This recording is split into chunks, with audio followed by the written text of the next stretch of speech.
Hello everybody, Iain Robson here. Welcome to the edition of the Newbie Farm. Alright, what is going on today? As you can see, we have a hard worker working away on this field right here. He's currently cultivating it. We have not spread any lime as of yet. However, probably 6.2 is right on the cusp of where you start losing 10% of your yield. So it's a question of whether it's worth spending the money to spread the lime or is it not. So anyways, so as you can see, we have $14,000. So we have a little bit of money now, and that's primarily because, of course, our dude has been selling our soybeans. So we do need to reseed that field soon, but we also need to, we're going to go ahead and get some trees now. I did take that trigger point out last time, so I wasn't able to actually see how much it was, but turns out it's free to have. Which is kind of cool. So let's go ahead and buy a couple apple trees, placeables. So we don't have manure, so these aren't going to be helpful to us. So we can do apple tree. These are cherry trees, sorry. And the point I was talking about is this guy right here, which is actually free, but it accepts water for whatever reason, fertilizer, fuel, beer. Cucumbers, tomatoes, pears, strawberries, cherries, plums, oranges, apples, and whatever that is, pears maybe. So it can basically sell. You can sell anything from the UPK kit there. So having said that, I think the cherry trees might be okay. Let's save ourselves. I've never done the cherry trees, but I'm gonna put the cherry trees in here. And the way I want to do this is how. So ideally I wouldn't have that one tree there, but I'll have to live with it. So let's see how many we can get in here. So let's see that we have this horizontal lines right here. So let's just see if we can't follow these. So let's put one. Let's give them enough space between. 2, 3, 4, 5. I think that's a good starting point. Because if I plant more, actually we can do, because they're 1,300 each, and I don't know how much we're going to make off these. So let's just start there. So let's check out our cherry tree. So now when we progress time, that would, yeah, that's probably low enough, so or probably high enough that the sheep can't get to them. So cherry trees, so that should be good now. So the animals shouldn't be able to get those, but if any of them fall, they can eat them. That'll be good. Although that'll look kind of funny when, if we see any of the sheep, could you imagine sheep eating stuff like cherries and just how terrible that would look? Because if you think about it, all you'd see is like, red all over their faces. It's kind of funny. I've actually seen sheep like that eating beets. And that's equally funny / scary because all you see is like what looks like sheep with like bloody faces as if they've been eating like a person or something, but in the end it's just beets or cherries. But it is it's random when you think about it, it's kind of funny, but when you see it, it's kind of like horrifying all at the same time. So for those people who weren't really sure where I placed those trees, I put them in the sheep pasture there, because we have a nice little open area there that we can actually get into. I think, if memory serves, I don't know if Roy kept it this way or not, but I have to double check now. You should be able to get into the cow pasture as well. I'm not certain about this. You used to be able to. Let's just double check. Because what you can do then is, let's hop into here. Is there a gate? No, that's feeding. Yeah, so you can drive straight into the pasture through here if you want to. And that means that we can use that as a place to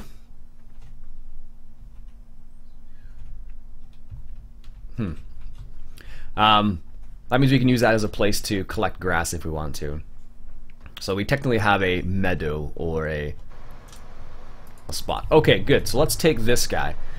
Because remember, now that we have a cherry trees, I should say, we can't actually use this trailer anymore.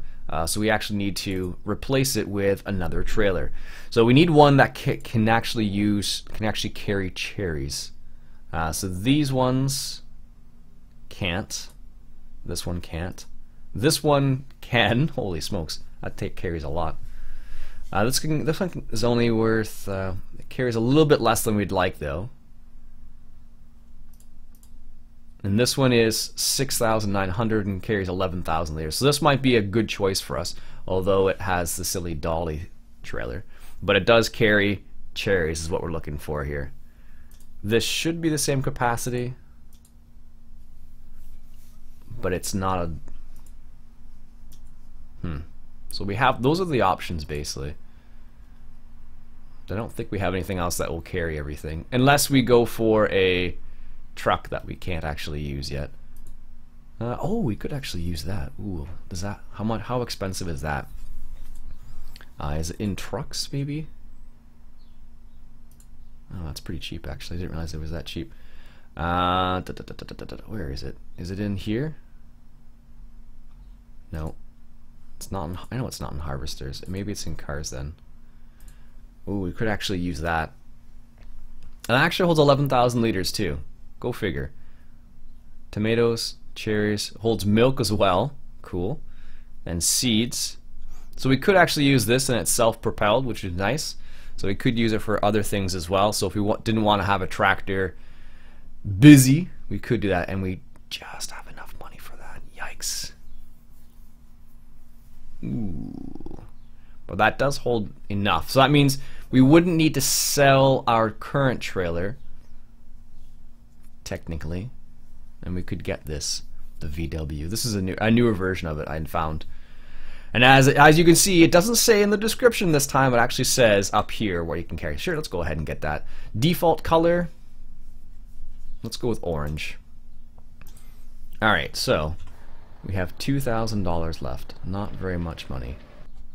So this is what the VW Bug looks like. Oh, it's not too bad. It's called Roz Transport. So for Rosenthal, I suppose. Inside is kind of dark actually. Ooh. Kind of dark. Do the mirrors actually work? The mirrors actually work. I'm kind of surprised the inside's is dark though. You think it would look a bit nicer than this. I thought there was something you could do with it. Maybe there isn't. Blinkers work. I thought there was something you could do with this and actually take the back off. Maybe you can't. Oh well. For some reason in my mind, you could take the cover off the back for some reason. Maybe you can't. Oh well, so let's take a little drive with this back. It sounds funny, that's for sure though. Alright. There we go. So we're at the dealer, so technically we could actually sell our... We could actually... This thing sounds hilarious. Let me turn this up so you guys can hear this.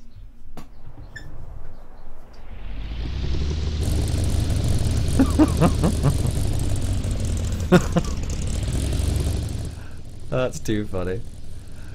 So here's what I was talking about before with the actual weeds dying. Also, the nice thing about this versus our tractor is this is a heck of a lot faster than our tractor is. So that's good.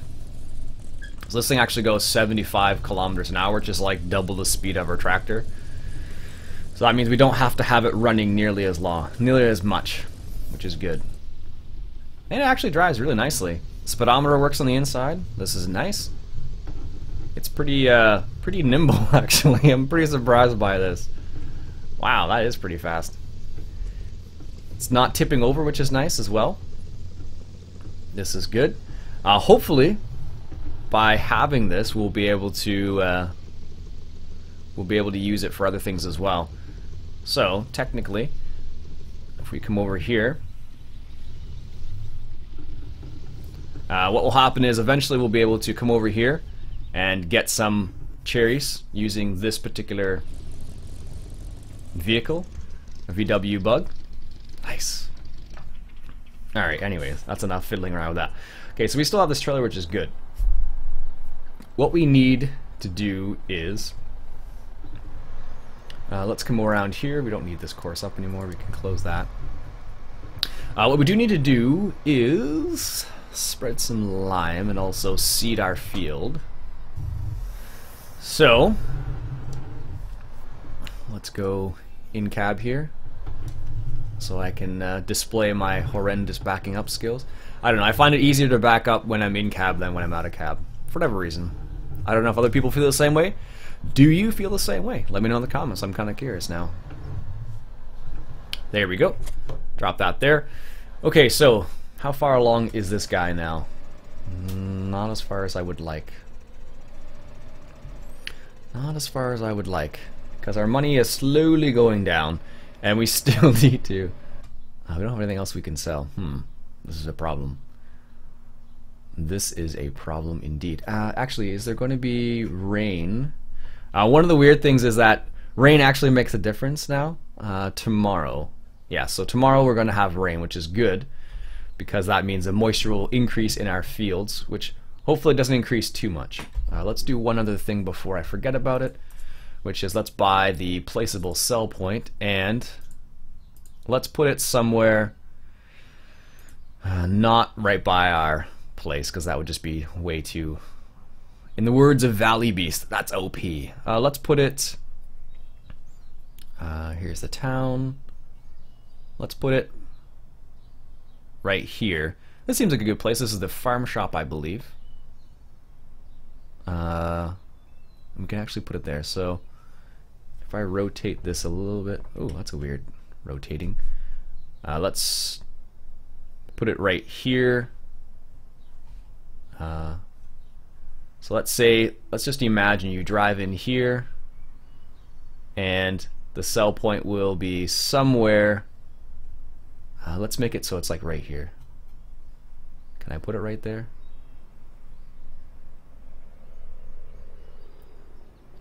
That's going to be too close, actually. Let's not do it there. And what I mean by that is it's going to be too close to the other spot, because there's another trigger point right there too. Stop.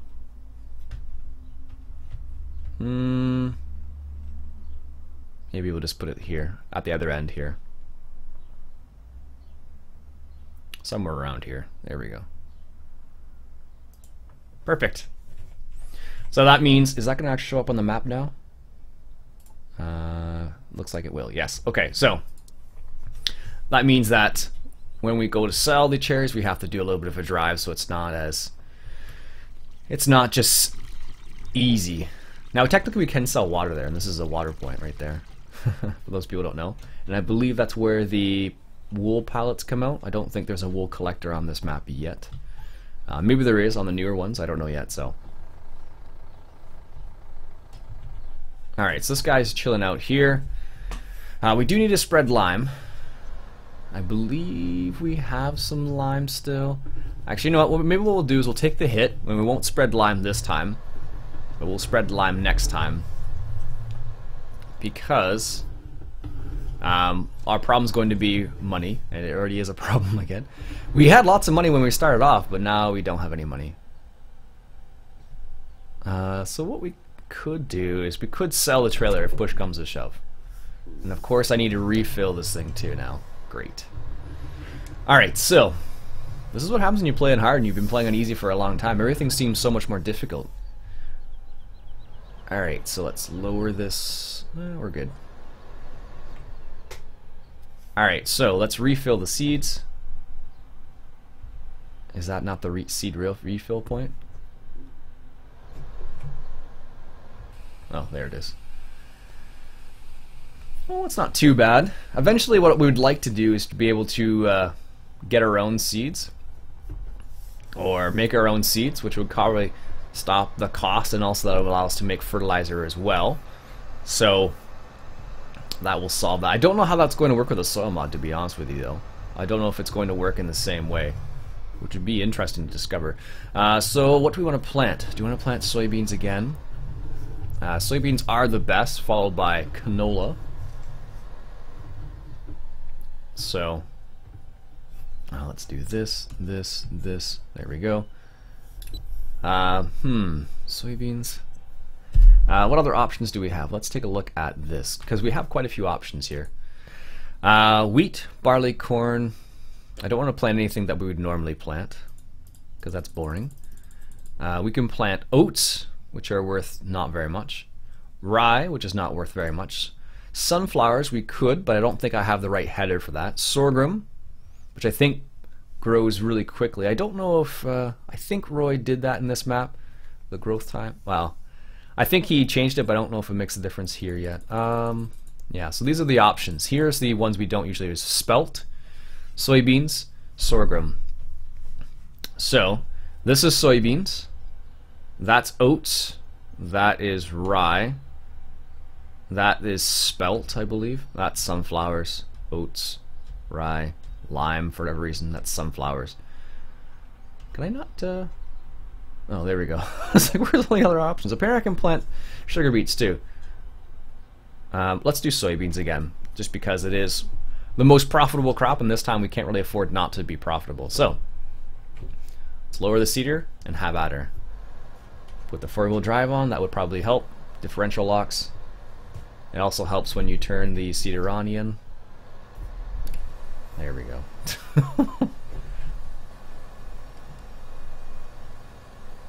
There we go. A little bit slow going, but it'll get the job done. Really slow going, actually. Did not realize this was going to be this slow. Wow. So, we're going to plant... let's do this as well, so if I'm blabbing on, I don't realize. So, one thing I thought was kind of interesting is I was able to actually plant some of this field, even though I didn't own it, and I don't know if that is an accident or not, because sometimes what happens is when you create a map and you don't set up the boundaries correctly sometimes, or they're just like they're very close together sometimes, you run into problems where they think you own the field when in fact you don't. I don't know what the actual boundaries of the field are. So I'll show you, there's a little spot up here. I was able to drive through there and plant a little bit of, it was only a little tiny bit of it, and then it stopped, but it was just interesting. I don't know if that was a boundary issue or not, but... Also, as I mentioned, I plowed the bushes on the other side as well. So now we have a slightly larger field. Not crazy large, but large enough. Large enough that it actually will actually make a difference. Hopefully, being the key word. So there's that little spot I planted right there. There's a little bit further to go, Mr. Hurleyman. There we go. Let's raise that up. Make the turn. So in this context, we have lots of space to turn around, so I'm not too worried about... there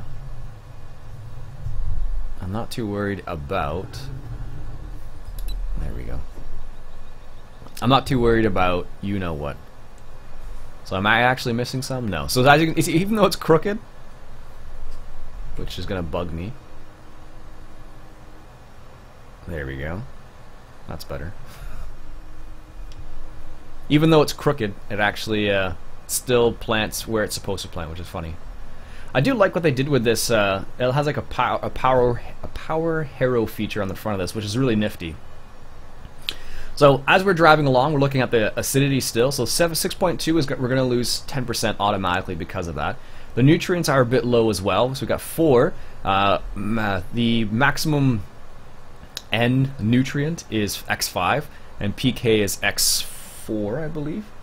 If memory serves. Let me check. X5 for N is 100%, and X4 is 100% for PK. So we definitely need to drop some more PK in the soil after this, because we are going to need as much yield as possible out of these guys.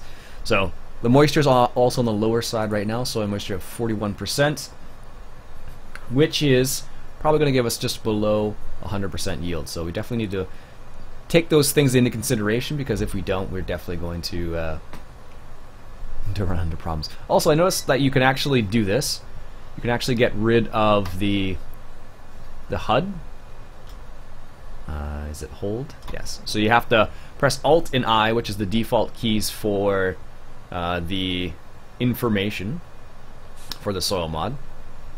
And then what you have to do is you just hold down those default keys and it'll actually disappear.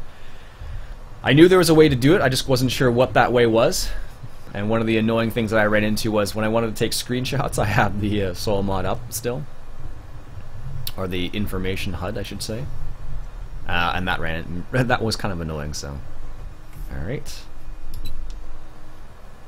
Let's have at her here. It looks like our hard worker missed a big long strip for some random reason. That's really strange. Why it missed the strip, I don't know, but it did. Okay, whatever. Alright, so planting soybeans again. So what we'll need to do is we have the option of planting or putting down. You have three types of fertilizer. So we could put NPK, but NPK doesn't give you. It gives you more. It gives you more N than PK. If I would just put down PK, that'll increase the PK by quite a lot, which we probably will need to do, because this X1, PK X1, gives us 10% yield, plus 10% yield modifier, so that is a far cry from 100%. So we're 90% down by having it this low. So we need to put down some PK. And X4 is, we're only going to lose, where is it? X4, we're only going to lose 10%. So if we need to choose one or the other, we need to put down some PK. So there you go. This is why it helps having the nutrient or soil reference sheet beside you. Basically, I just kept I keep the image up so I can verify how much I'm going to lose or how much I'm going to gain, basically.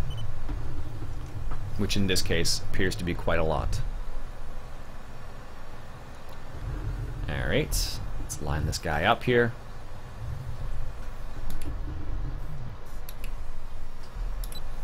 There we go. Let's line it up straight and go from there. Drop it down. There we go. Nice. Excellent. So, we definitely, when we finish seeding, we're going to have to drop down some PK because we need to have that yield up. We don't want to lose 90% modifier. 90% modifier just on that alone, so that is going to be terrible for us, at least. Excellent. Alright, so I think what we'll do is I'll stop the episode there for now, because it'll just be me seeding continually right now until this is done.